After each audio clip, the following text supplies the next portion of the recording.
What do marriages that last have in common? I believe that's the main thing that Jesus wanted to teach in Mark chapter 10 about marriage.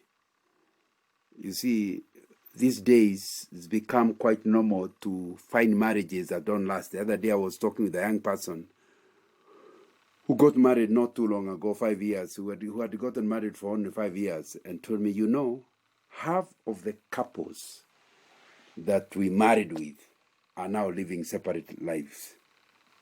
And I thought, is that true in Africa? I said, yes, I can give you the names. And they are all in church, married in church, in so-called Christian marriages. And in 5 years, they are living separate lives. So this becomes a very important topic. How do marriage that lasts look like? Of course, you have to admit that marriage lasting is not the only thing required in marriage, in the sense that it can be, my husband and I have been married for more than 41 years. It could be 41 years of enduring a marriage. But what we are after to discuss is not just a marriage that lasts, an enjoyable marriage that lasts. That's really what we really are after.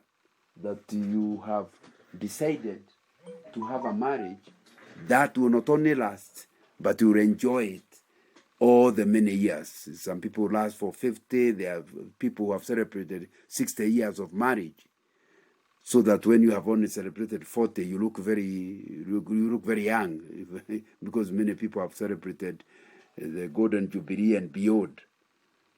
But so the critical thing is not just a marriage that lasts. It's a marriage that lasts and has been enjoyable. I believe that's what Jesus is trying to deal with in Mark chapter 10 when he handles the topic of marriage. So the critical thing is it has to be a marriage. We are not talking about can we stay. We are talking about where there's been a written agreement that you will stay together. Because if a marriage is important, it's an important covenant, then it must be put in writing. That's really what Habakkuk was told. He was said, hey, you must write it down. So unless you think your marriage is not something that will last, then you must have a written document, a commitment in writing, not a verbal sweet nothings.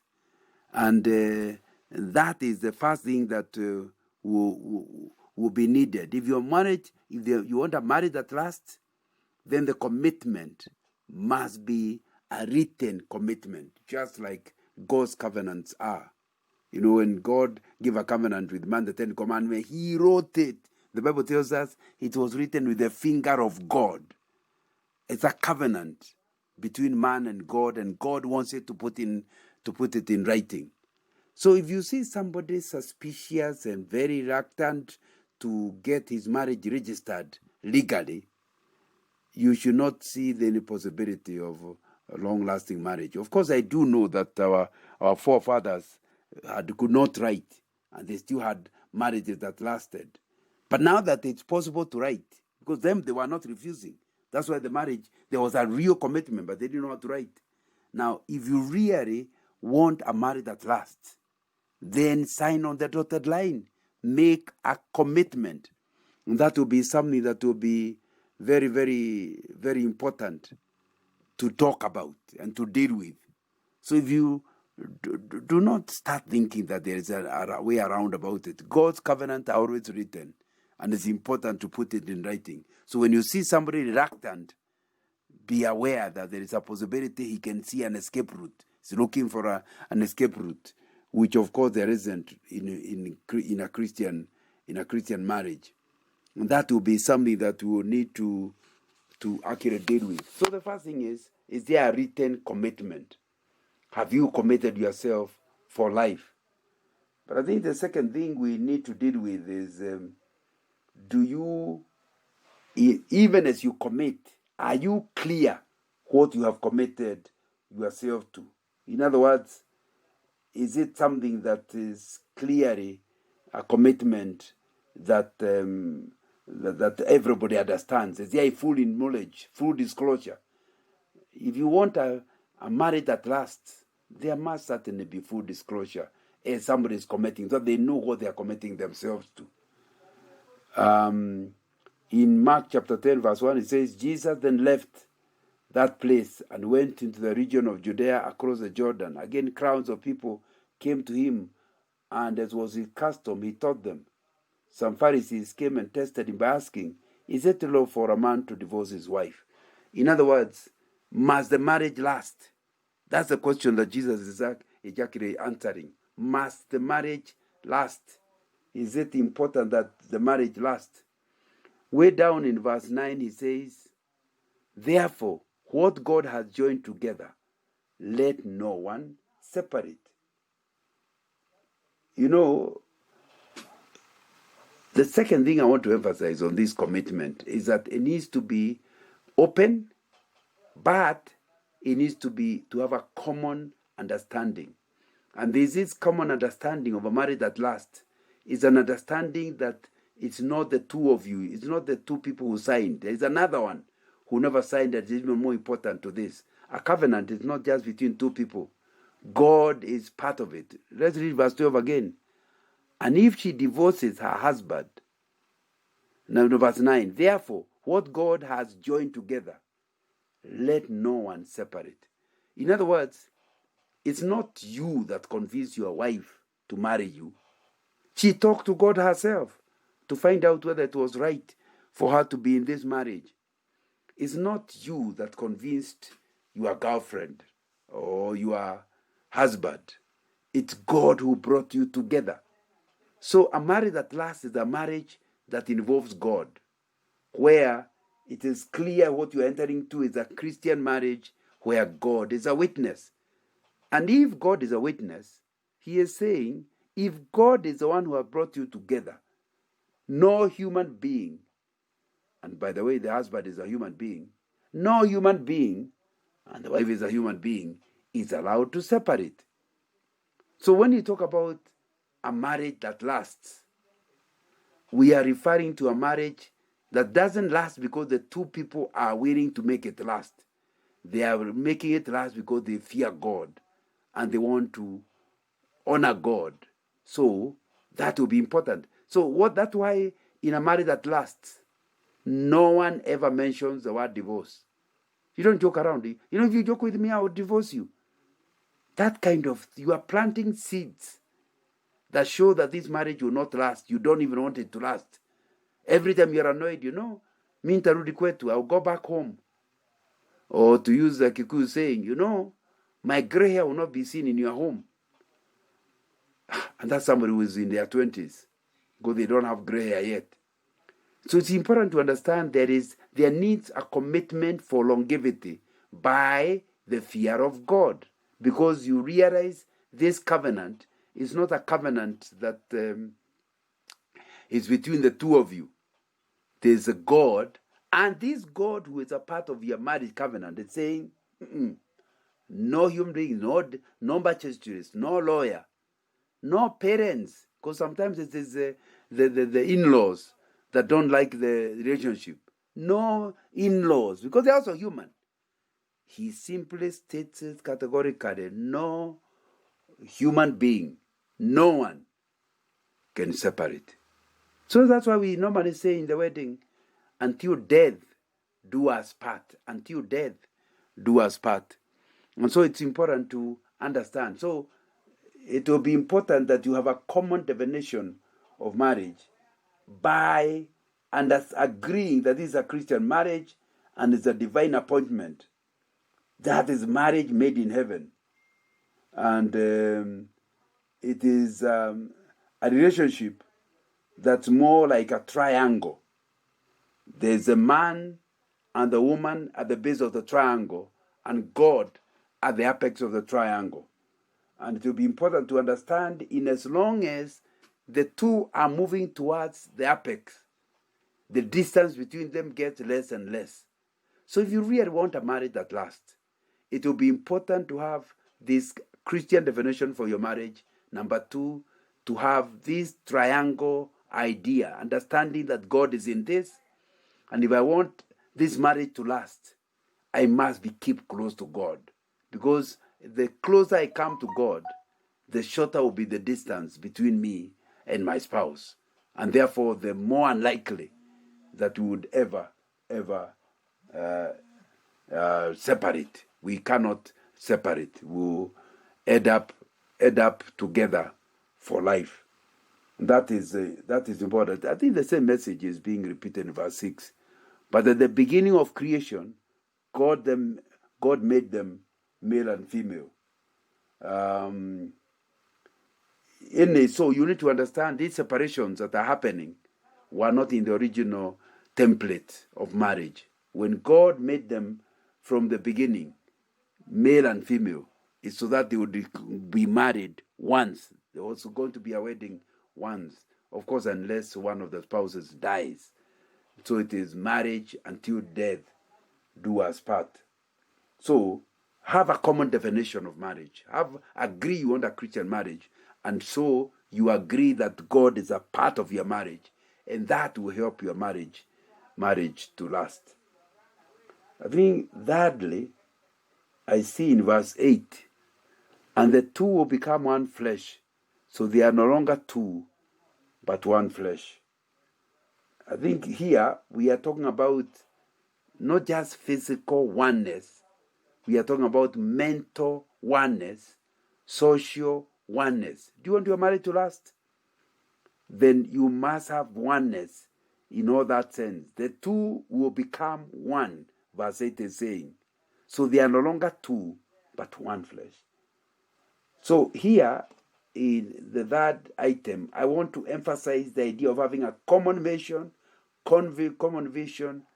and you are seen as one. The two shall become one. And of course, to have a common vision, mission, and values, it means both of you are Christians. Both of you are people who have given yourself to the Lord. Otherwise, how would you be having a common vision? If the two are one, it means they think the same way, they value the same way, they have a similar vision. Now, if you are pulling to different directions, then the possibility that your marriage will last will be very, very, very slim. So that's my understanding. You have a common vision. So let's ask you. If I asked you what your wife's idea about the future is, can you give me an answer? If I ask you what your vision and mission in life is, can you give me an answer? Have you discussed it? Have you agreed it? If you are bringing up your children, are you agreed on the kind of children you want to produce and send to the world? There's no way your marriage will last when you are pulling to different directions. There's no way your marriage will last when you don't have commonness in vision and mission. There's no way your marriage will last when your values are not agreed. Your core values are not agreed. So if you want a long, enjoyable marriage, it will be important that you have commonness in terms of your vision and mission. Fourthly, as what I hear verse 6b saying, it's not that they will become one flesh. It's important to understand you are flesh. You are human. The reason many marriages don't last is because people thought they married angels. And so your spouse disappoints you with the many failures, with the many weaknesses. Surely, you knew very well fallen man who have challenges. So you are expected to accept your spouse the way they are. They are flesh. The reason why you see people lasting long in marriage is not because they don't frustrate each other. It's because the person is not frustrated by the weaknesses, not frustrated by the failures. Because, I know you are human. Now, and that way you accept the person the way they are, with their humanness, with their weaknesses. And the marriage will last once you accept each other. So accept it's married to human beings, not to angels. I know young men like calling their girlfriends angels. My angel. If she is truly an angel, she will not accept your proposal, because angels don't marry humans. So if you see marriage that lasts to old age, you hear somebody has been married for 60 years, it's because the two of them accepted each other, everything about them. So in the process, they laugh. Your wife fails you, you laugh about it. Your husband fails you, you laugh about it. You knew they are human. It surprises you when they don't do disappointing things, because they're not angels. And you enjoy your marriage when you accept each other. But when you put your spouse into a pedestal, which he cannot remain on, you will be a frustrated spouse, because they will never meet your expectations, because your expectations are inhuman. So if you see people are having a long marriage, it's because they have accepted each other, warts and all. You forgive them. And I'm not suggesting it's a sin. We don't have to be sinning to frustrate your spouse. You are just yourself, but you have so many weaknesses. You frustrate yourself. And many people are going separate ways. They are even divorcing because of weaknesses in spouses. What did you expect to marry? You expected you married a human being. So the moment you accept you have married a human being, then you expect disappointments. So when they come, you take them in your stride. You forgive the person and keep going on. He also forgives you and you keep going on. And you will therefore be together, enjoying, not just enduring, enjoying your marriage, because your expectations are on a human being. And that will be something that you need to really deal with. So accept this fourth item. Accept that your marriage is a human marriage. You are not married to an angel. Therefore, accept the person, and that way you are able to enjoy them despite their weaknesses. But I think number 5 is an important one. And it is in Genesis 2:25 that is quoted in the same portion of scripture, when he says, the two are naked and not ashamed. Marriages that last, there's nothing hidden in the closet, or to put the English saying, up the sleeve. You have nothing up the sleeve. What you see is what you get. When people live like that, with few surprises, because they don't surprise each other, they are open with one another, no surprises, that marriage is likely to last. But when you hide things, then I discover them, especially when I'm the one who discovers something, I will stop trusting you. And trust is one of the critical ingredients in a lasting marriage. And that once I stop trusting you, your marriage lasting has a problem. So what are we actually saying? We are saying you need transparency for your marriage to last. But unfortunately, transparency is also vulnerability, because the more you know me, the more vulnerable I am, and you could even use the information I'm leaking to you to destroy me. But once you open up to me and become vulnerable, I feel, hiya, this guy trusts me. Because I trust you, I'm also open. Because I'm also open, we commit ourselves for the long haul. I think that's a very, very important thing, because trust begets trust and begets longevity in marriage. And there will be no trust when I'm the one who having to make you agree. I agree. No. Volunteer information. There shouldn't be information that people don't know. That's why most of the legal experts will agree that in a court of law, under the Commonwealth jurisdiction, you cannot force a wife to testify against her husband, because they are like one person. You are supposed to be so open with one another that it would be unfair to force a wife to testify against her husband, because the already is like telling somebody to incriminate himself, to say something. You're supposed to warn me that whatever you say will be taken against you. So your wife and you are supposed to be one, because you are supposed to be open. Now, if the lawyers know that, we should know that. And so there's one person who you should be open with. Of course, in the same way, the same breath. A marriage that lasts is a marriage of transparency, but it's also a marriage of confidentiality. I don't tell you something in confidence, then your mother knows. I don't tell you something you are confident, then it's going to be discussed by your sisters. We need to be clear that the transparency also requires confidentiality. That what I tell you, I will not hear from others. And if I want to tell others, hey, darling, may I share this with my mother? If you want your marriage that will last, we must be a team ourselves against the whole of the world. So, your parents are no longer part of our deal. You need clearance from your spouse before you go sharing information that's confidential, which you are given in confidence. And once I know I can trust you, we have confidentiality, you don't payuka around things that we share, I'll be more open. And the more open I am, the more you can trust me. And the more you can trust me, the longer is likely to be our relationship.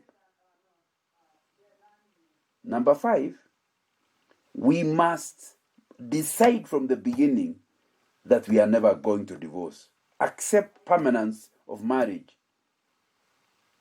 And we said that right at the beginning. That's what verse 9 was saying. What God has brought together, let no one separate. We need to accept that from the beginning.